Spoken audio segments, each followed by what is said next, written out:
This series is brought to you by you. Thank you so much for all of my patrons and the people who have used the Jackson's affiliate links. It is thanks to you guys that this series have been made possible. Thank you so much. Welcome back to the Colossal Color Showdown Season 3. This is episode 12 and we're going to carry on taking a look at the Nickel Azo Yellow. We have the gradation test, and this is where you can really see the difference in hue between the matte stone and when you water it down. Transparent non-granulating colors such as PY150 are prone to cauliflowering, so I am not surprised that I'm seeing a lot of cauliflowering, but the Da Vinci one, the Rembrandt one, core one, and the Winsor Newton one didn't cauliflower. So if you do struggle with cauliflowering happening when you don't want it and you aren't so confident at water control, then I do recommend those brands over the other brands that do cauliflower. Don't forget though that I add way more water than you should in creating these tests to test the color to its max abilities. So just because there's cauliflowering on here doesn't mean you're gonna get cauliflowering. If you are semi-decent with your water control and you don't put a hideous amount of water, then it's probably not going to cauliflower on you. But I want to push these paints to the max so that if they behave well under these circumstances that I put them through, then in normal painting that you're going to do at home, it's not going to cause any problems. For example, if these ones don't cauliflower here, then it's not going to cauliflower on you very easily. The Daniel Smith one moved very fast through the water. The Daniel Smith one, I'm going to pull out the matte stone again. Because it moves very fast, when I pull it down and add more water, the matte stone gets diluted. If you look at the other ones, you see the matte stone being much darker and more that browny burnt color than the rest, whereas the Daniel Smith one does lose the matte stone browniness when you just keep adding more water, because the pigments will just travel through and gets pulled down. So if you do want to keep that matte stone burntness in your gradation at the base of it, then I don't recommend Daniel Smith if you want to go for this kind of look. Another color that moved fast was the Sennelier one, the core one, the M Graham one, and Roman Szmal one. In terms of the ones that stayed put, even when you put more water and it doesn't travel through water, we have the Winsor Newton one,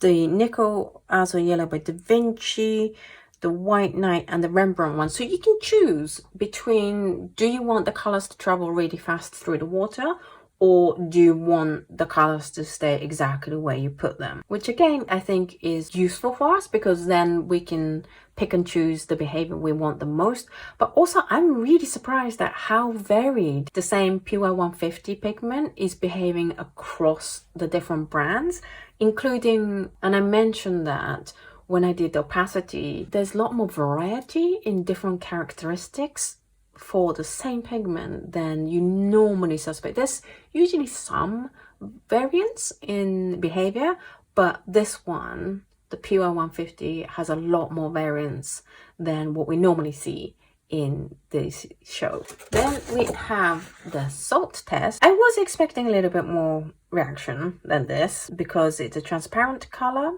There are some reaction. The ones that reacted are Daniel Smith, Schmincke, I would say that Rembrandt did, and MaimeriBlu did. This one kind of did, but not as much, the Mission Gold one. And all the other brands, this pigment seemed to collect around the salt and make darker patches. That might be something that you're looking for, but it doesn't do that feathering, lighter tone that I think generally people are looking for when they use salt. Now let's take a look at the cotton paper, and I'm going to bring in the matte stone that's on the cellulose paper again, and this is matte stone on cotton paper.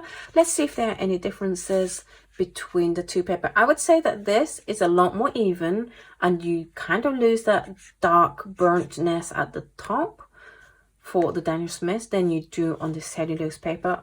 in general, on cotton paper, the paints are going to go down way more even than on cellulose. As you can see, I think on the whole, you can see that these are really streaky on cellulose paper, which is why a lot of people recommend use cotton paper over cellulose paper. But I have noticed that the Winsor Newton one, this matte stone is a lot darker than right at the top here, and it's not very even. There's a very definite line here, even though these are all painted in the same manner.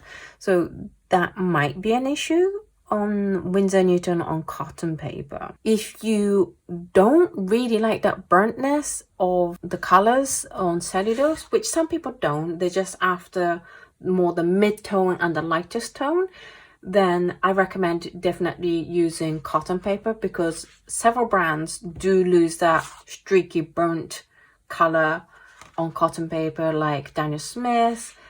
The Sennelier one does much better. The Core, the M. Graham one. M. Graham one in particular, it's a huge difference. So if you don't want that, use a cotton paper.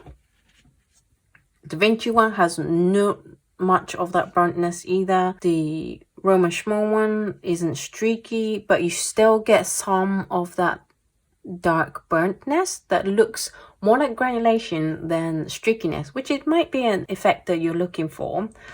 Same with White Knight, Rembrandt. I would say that MaimeriBlu on both paper are a lot more similar than, say, other colors. There's a lot more difference.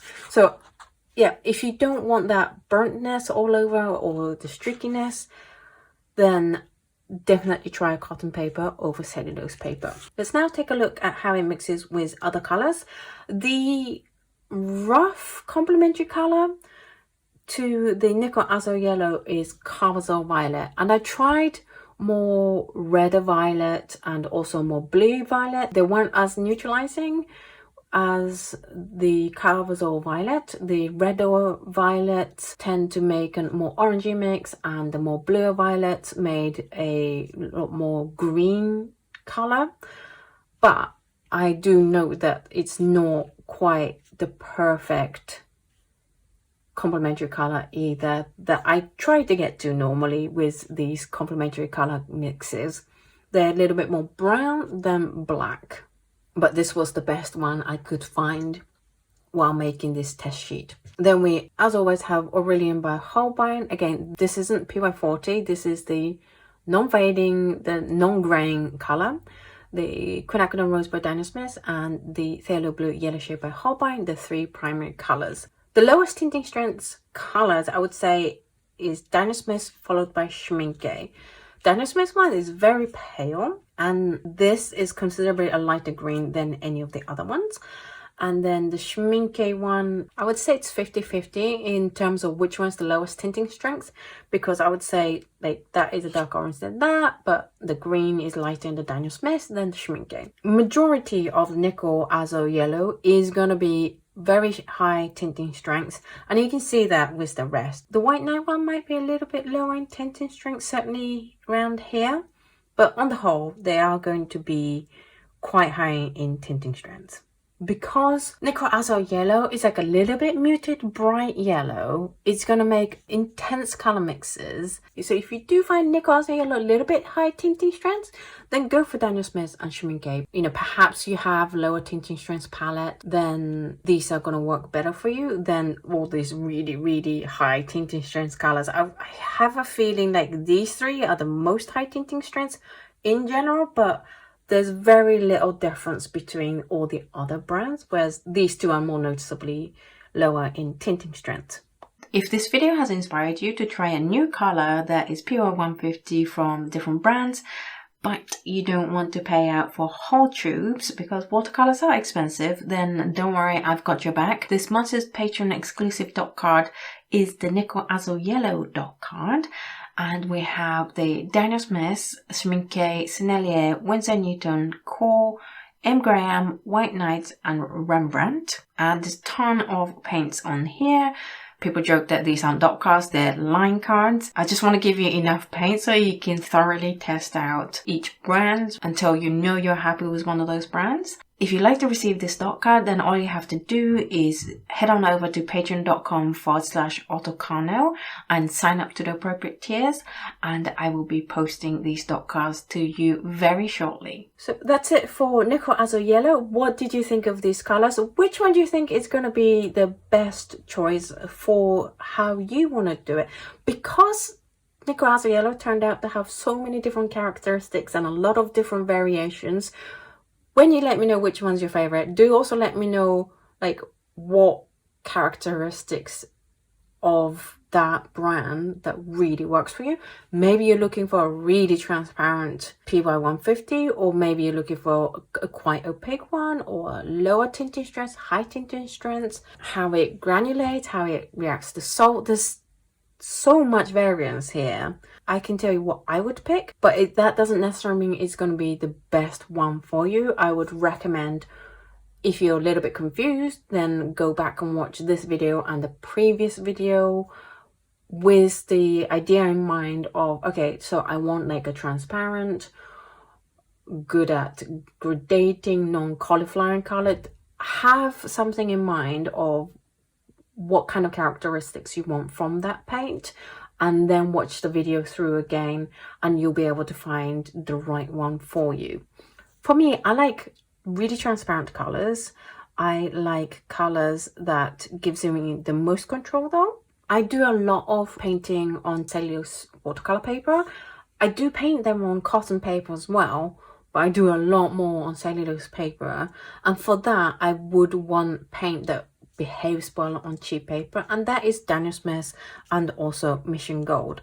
The ones that I wouldn't recommend, not surprisingly, the MaimeriBlu one, because it's just way too much headache.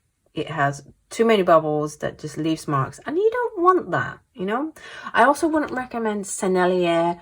Another one I wouldn't say is wrong, but it's definitely noticeably different, is the hue of the Indian Yellow by White Knight. It's not as orangey as all the other brands, so that might catch you out. So that is something to consider when picking the White Knights over other brands. The White Knights one and the Quorn one did have bubbling, but they did pop on most occasions. The glazing one, they didn't pop, so that may or may not be something you are willing to take a risk on. I wouldn't say that these two are as big an issue though as the MaimeriBlu one. This is the only color that I'm like, no, don't. And also in terms of hard to re-wet, these two were harder to re-wet, so maybe I wouldn't recommend that because nobody likes hard re-wet colors. So other than these three, just pick between these brands depending on what you are looking for. So that is it for Nickel Azo Yellow. In the next video, we're going to start taking a look at the Vermilion, which I'm very excited about. I hope you're looking forward to that. If this video has convinced you to try any of these colors, then as always, links down below to where you can get them. Please use those links because they really help. Please also leave a like, a subscribe, leave a comment because they're really helping growing this channel and get more people to see this content and help them find it easier to pick the right colors for them, which is my mission in what I do. Is I just want to save you guys money by you being able to buy the right color the first time. Thank you so much for watching this video, and I will speak to you guys in the next video. Bye.